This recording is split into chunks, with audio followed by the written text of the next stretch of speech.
Fasting is incredible for fat loss. So incredible that I've been talking about it on YouTube since 2015, back when it was a sin to skip meals.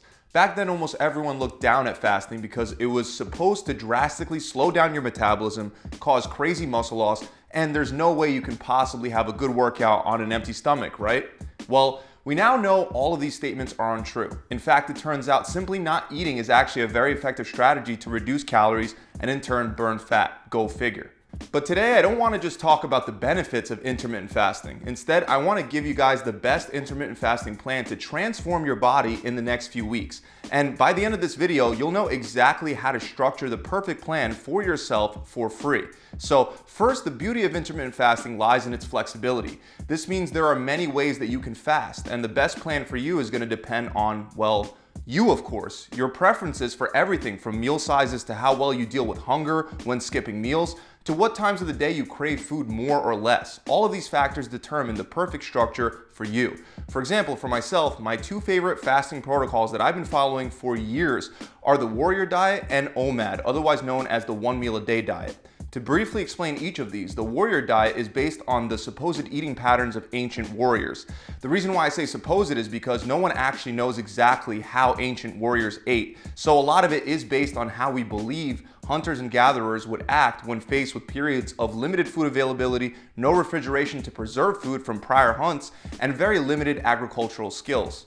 So the Warrior Diet involves under-eating for a large portion of the day. By not eating, unlike what most people think, you can actually become significantly more productive because you won't have the same fluctuations in your blood sugar that come from eating and digesting your meals.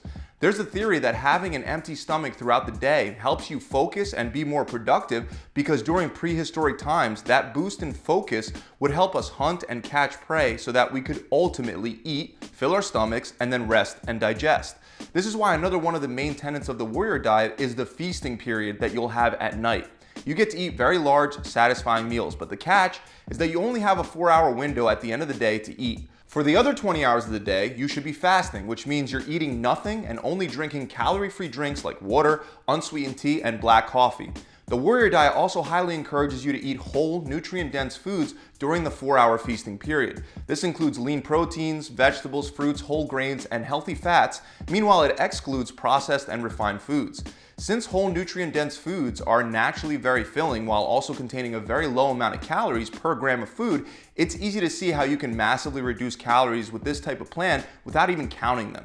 If you're eating real single ingredient foods and avoiding processed foods high in sugar and oil, it's almost impossible to overeat before your stomach can't take any more within a 4-hour period.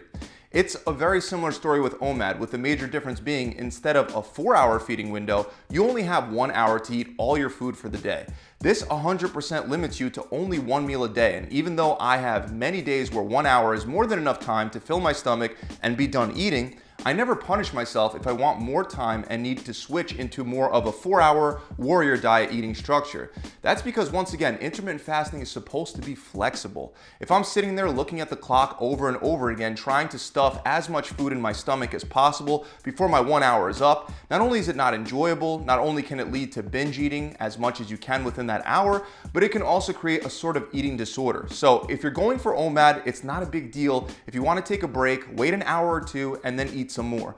This is why I put Omad and the Warrior Diet under one umbrella.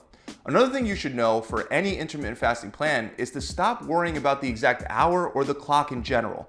If you start eating at 8 p.m. and go back to fasting at 12 a.m. one day, meanwhile the next day you start eating at 10 p.m. and go back to fasting at 2 a.m., it's not gonna really matter. Same thing if one day you accidentally have a 5-hour feeding window because you had an apple 30 minutes past your 4-hour feeding time frame. Don't sweat these tiny issues because ultimately all of these plans work or don't work based on calories in and calories out.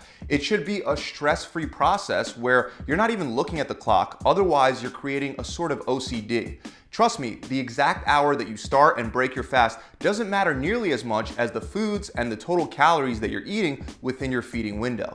Just to drive this point home, imagine you're following Omad, so you're limiting yourself to only eating food within a 1-hour time frame. And after going all day without food, you find yourself with 3 small little pints of Haagen-Dazs ice cream sitting in front of you, which, let me say, it's very easy to eat all 3 after a whole day of no food. And on average, each pint has 850 calories. Guess what? You just had over 2,500 unfilling calories in the form of sugar, and you're probably still hungry. Now try to do the same with, let's say, rotisserie chicken within 4 hours instead of just 1 hour.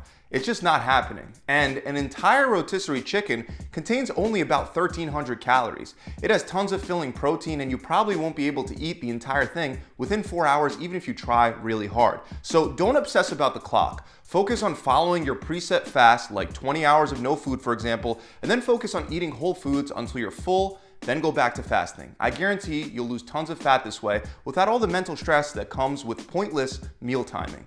So before we move on to other fasting structures, there are a few disadvantages with Omad and the Warrior Diet that might make these plans a bad fit for you. First of all, even though you get a huge meal at the end of the day, you pay for it by eating nothing for a whole 20 to 23 hours beforehand.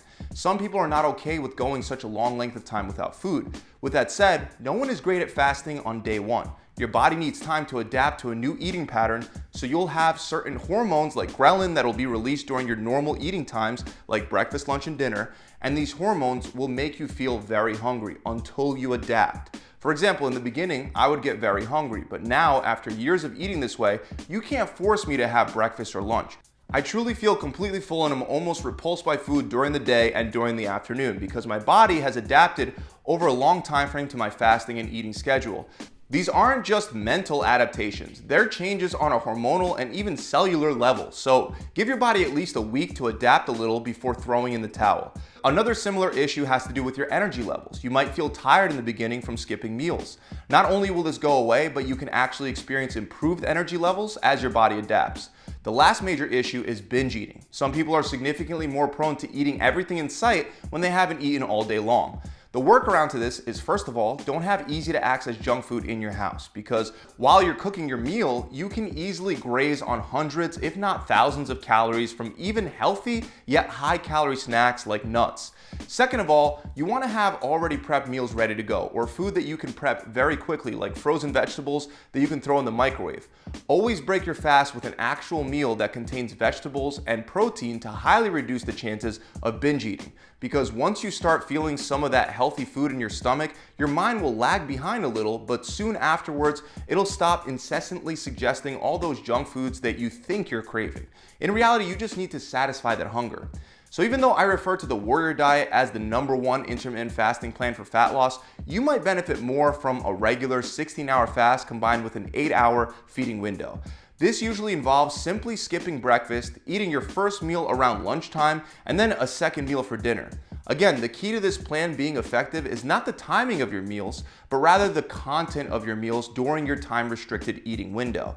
This 16-8 fasting protocol allows you to still eat larger meals than you would if you were eating 4, 5, or 6 meals a day, but at the same time, it doesn't make you fast for as long. And many people do much better breaking their meals up a little more than what the Warrior Diet or Omad allows.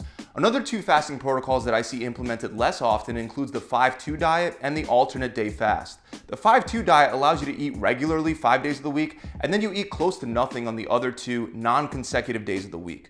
You can eat a small amount on those days, but no more than 500 to 600 calories.